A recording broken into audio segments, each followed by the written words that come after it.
and say, oh, gee, I missed it. Okay, so let me record that. So let me just quickly recap. Welcome to our district conference committee number 2. DG Caroline is here, Bruce Fisher. Oh, and there's Nicole. Wonderful. So let's just give Nicole DiDomenico a minute. She's from the Berry Club president. Nicole, can you hear me? Yes, I can. Hey, great to see you. I'm recording this. Is that okay with you? Yeah, totally. Okay, great. Well, welcome, Nicole. So I was just saying, welcoming folks. We have a sort of a skeleton crew this morning, but we are going to be having these meetings at different times to try to capture people at different times so that we don't always have them at the same time. I know evenings are sometimes easier for some folks. So I was just recapping with Bruce kind of the latest news, which is that we do have a couple new individuals joining the committee. One is Ben Fuller, who is a Middlebury Rotarian. He's been involved on the district level with youth services.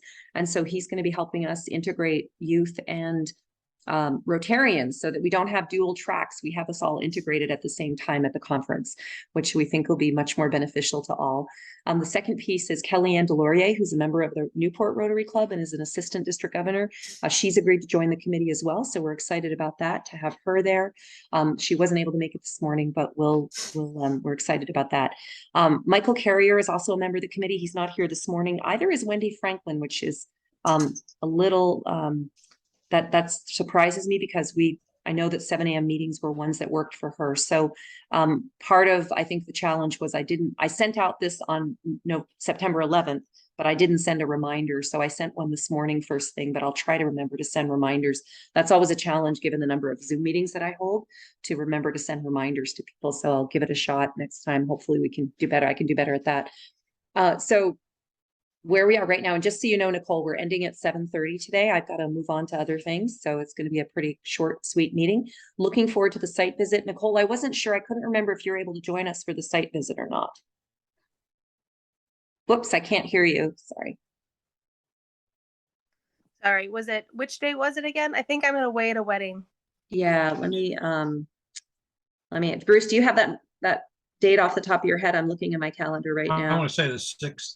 Yes, it is the 6th, the Thursday, the 6th, which is next Thursday, from 2 to 4 p.m.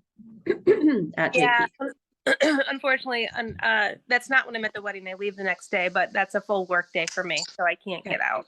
Okay, fair enough. So we'll be there, and anyone who can join us, I'll make sure I reiterate the invitation, send it out. We'll be meeting at JP for a couple hours. Rob Hodgkins, and then there is another individual from JP that he's designated as well as part of the team. I'm forgetting her name right now, but she'll be there, I'm sure, to join us and show us around. And so quick updates other than new members to the committee, which is great. And we're continuing to search for committee members.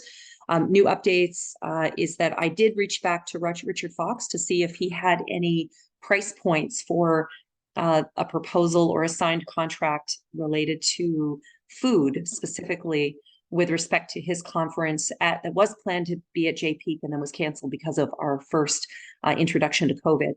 He had not yet signed a contract, so he did not have price points for food for that year. So we don't have anything to compare at JP for the prior contract. I know that Wendy Franklin and Bruce both had a chance to look through the proposed contract, as did I.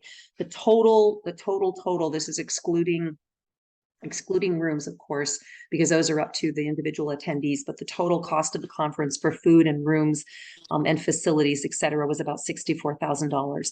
If we're anticipating 200 attendees, which is really my goal. My goal is to have 200 attendees. That would be a higher number than has happened in the past. But I think hopefully with the kind of the expectation and people wanting to get back in person and reconnect after a few years, the total cost, if we were able to achieve 200 attendees, would be $320 per attendee. I was talking with Wendy about that, and with the district governor track, their impression was that that's not outrageously high, particularly. Now, that doesn't include lodging, does it?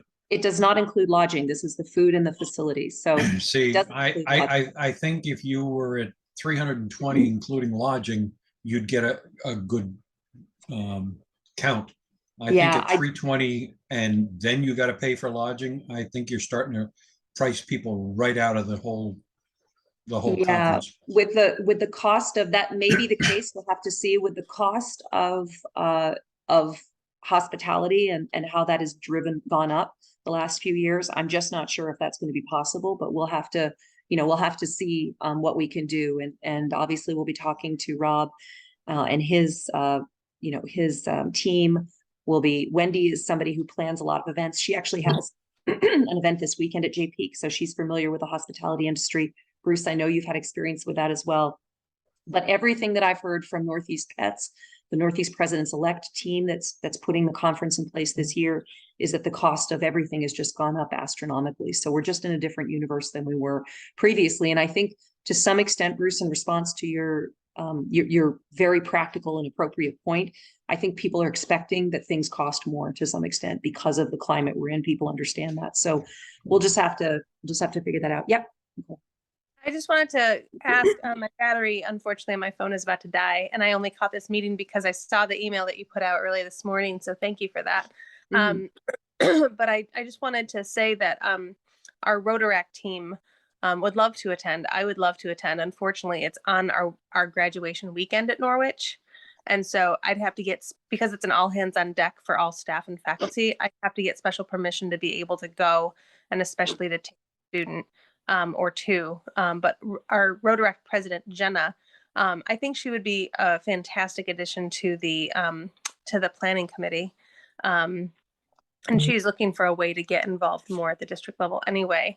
Great. To be able to kind of like rally in more members on campus. It's still kind of early in the academic year. So she's trying to kind of add some substance to, and really kind of like create the structure anyway. I, as far as like the finances for any youth that we want to bring, I would hope that we're going to somehow find sponsorships for them. I know she's applying for some grant funds internally through the university, but, and she can dedicate, conference fee would be an appropriate thing, but being able to offset those costs for some, for some youth to get, the district has traditionally done that. So we'll have to see what we can do. Again, I think we're still, yes, those are good points. So we'll definitely consider those to be sure. So we'll go down to the site visit. We'll see what Rob has to offer. We could cheap out on the food. We could get stuff that's really, really inexpensive. We'll see what that looks like. I just don't know. We have to balance kind of member satisfaction, attendee satisfaction with price point. And that's just kind of how it is. The other possibility, of course, is that as the presidents-elect know, and Bruce, you may know through kind of the grapevine, we do have, a situation where we have, some excess funds at the district level. And it may be that we could put in those funds to lower the price point, but still have a really good experience for everyone. I tend to think sponsorships are more the way to go. We may have a built-up demand for sponsorships in light of the fact that organizations haven't, like local community organizations, banks, larger organizations haven't had the opportunity to sponsor a district conference in the last few years. So maybe we have some built up demand there, and we'll try to definitely maximize or capitalize on that.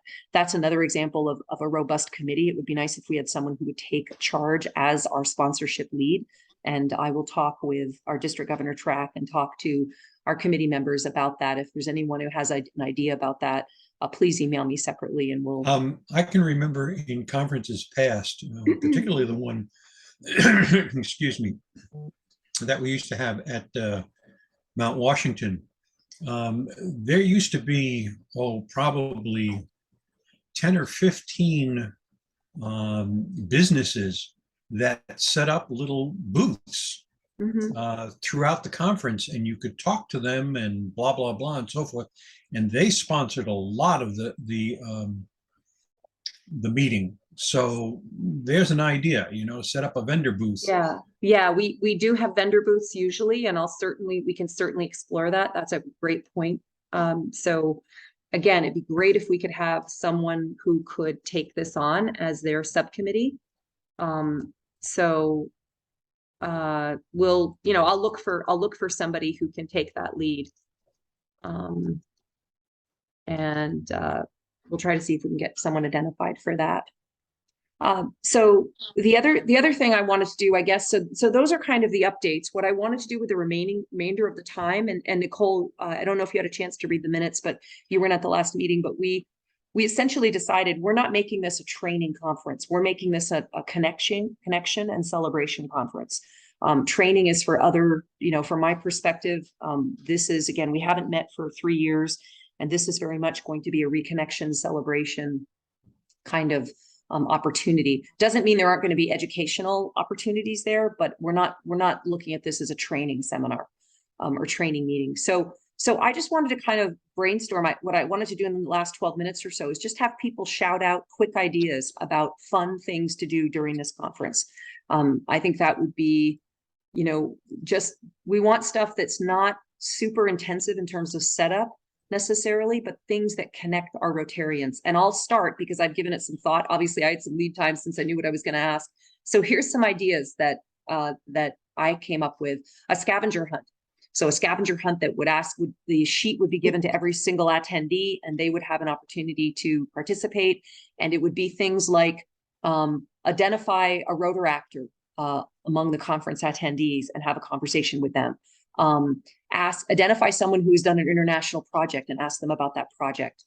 Identify someone who's wearing an Imagine Rotary pin. Identify a member from New Hampshire, Quebec, and Vermont, respectively, and ask them how their club is doing.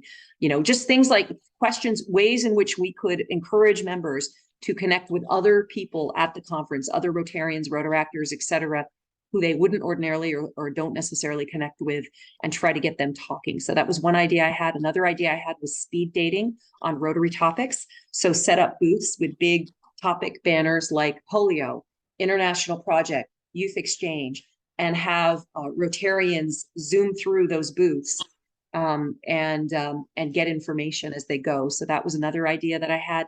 Another idea is a trivia night. So for everybody, when Richard Fox, I was tasked with and then volunteered to organize a trivia night for teens for Richard's district conference. But given that we're trying to integrate Rotarians at all levels, a trivia night for all of us, a trivia night or trivia afternoon.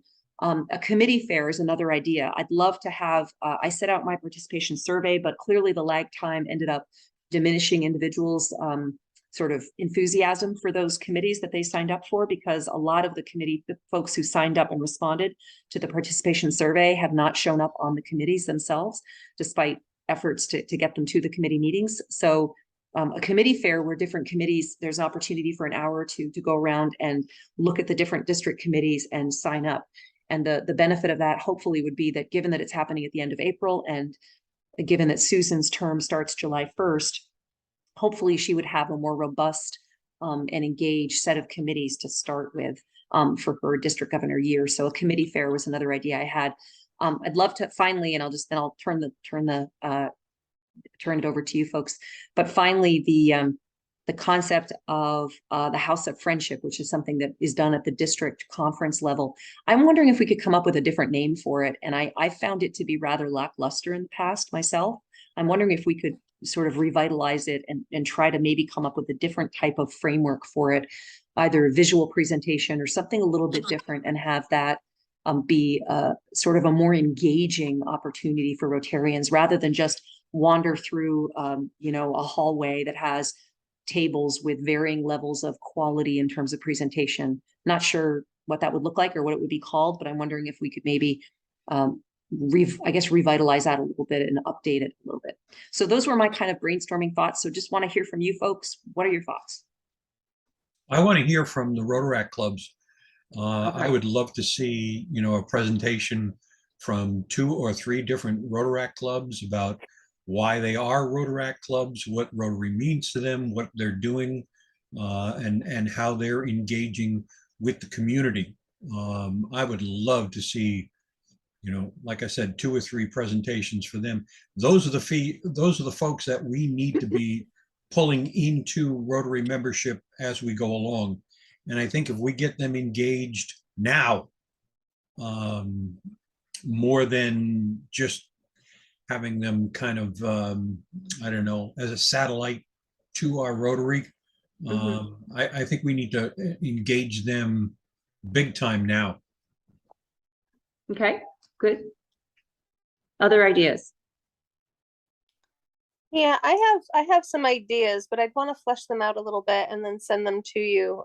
Because I love your ideas. I've done those on a campus, dozens of times. I think they generally generate a lot of, activity and engagement. And I agree with Bruce that I'd really love to see and give our youth an opportunity to really showcase what it is they're doing and be a focal point, because I don't think they are very often or not often enough.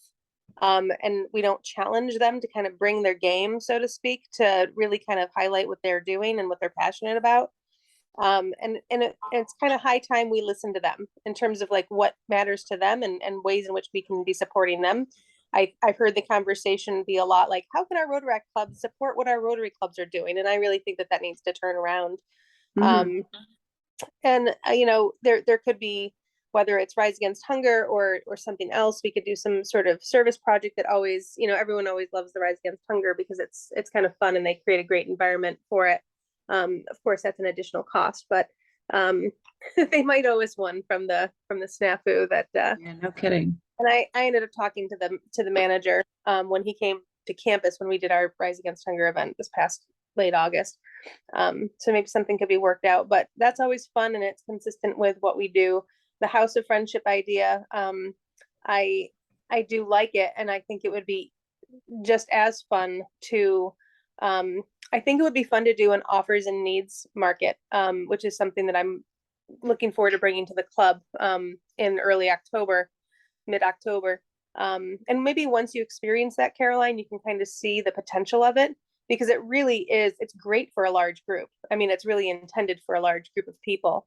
You could facilitate it easily amongst a couple hundred people, and so much comes out of it as far as connecting.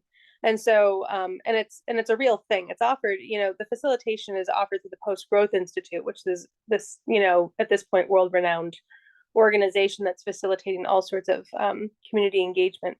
But I think an offers and needs market would be really great. It would engage people right away and get people talking in small groups.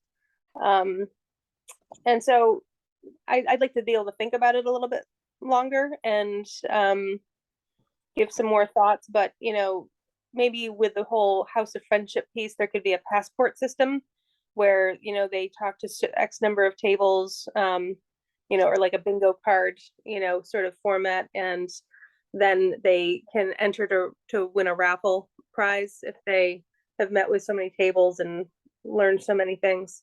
Similar to the concept of the Scavenger Hunt, but kind of like Rotary, like your Rotary passport, just kind of, there has to be an international, learning. There has to be, maybe instead of bingo, like BINGO, maybe it's, the 5 avenues of service. And anyway, I'm just kind of thinking off the top of my head, but incorporate kind of our already established, 4 way test and our 5 avenues and our 7 areas of focus, and somehow work that in, because I like the idea of whatever we do being educational at the same time. So it kind of like removes the formality of it, but there's still, like, I love the trivia idea, so yeah, I mean, those are just some thoughts off the top of my head, but I would love, and I'm excited for both of you to experience an offers and needs market on a very small level in our club. So I'm hoping that ends up being a good resource of an activity, and it can last, it can last like a good hour and a half, ideally. So that could just be plugged in, like, it's really great after a lunch, because it still allows people to, like, sit and digest, but you still are engaged in conversation, and there could be ways in which we could prepare people to come ready for that. So some thoughts. Right.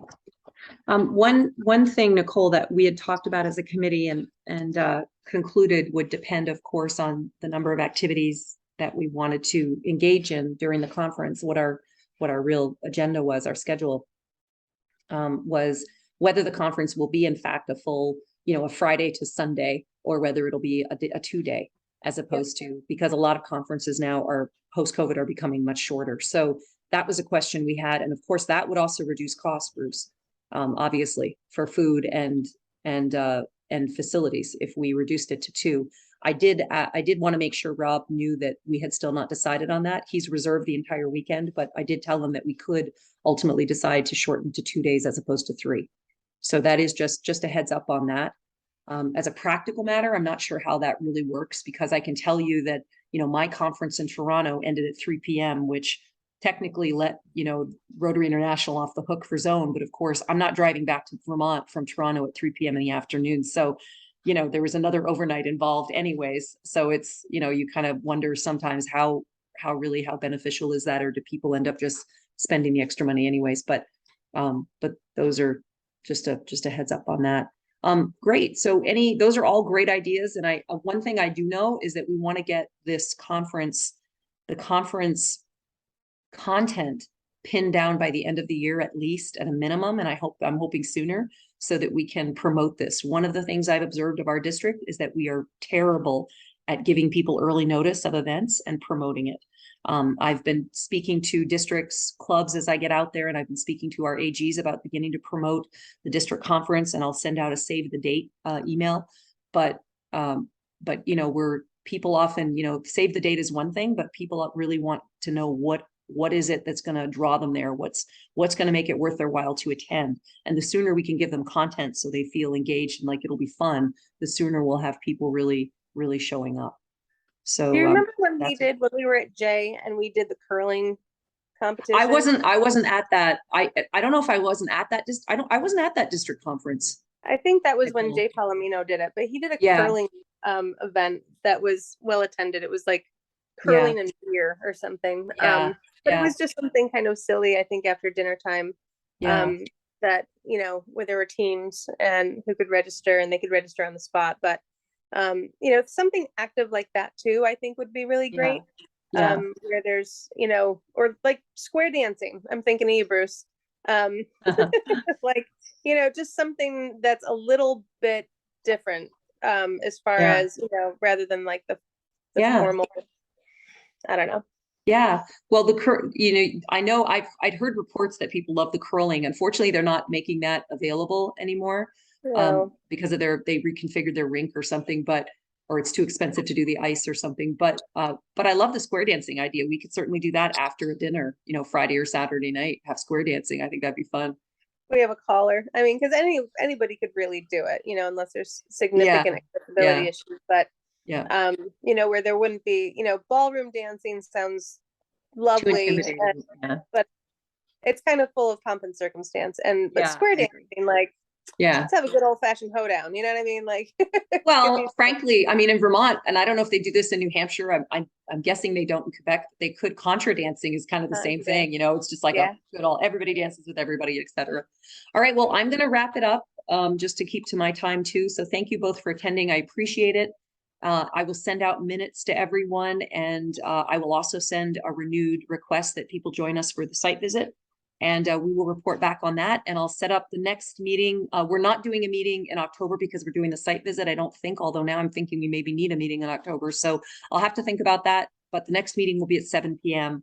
just to try to, spread out the times and see if others can attend at a different time. So any final thoughts, Bruce or Nicole? No, I'm good. Okay, great. Well, thank you very much for attending. I appreciate my club showing up and being here. Thank you. Hello, Kitty. Thank you. Have a great day, everyone. Take care. Bye. Thank you. See you later. Bye-bye.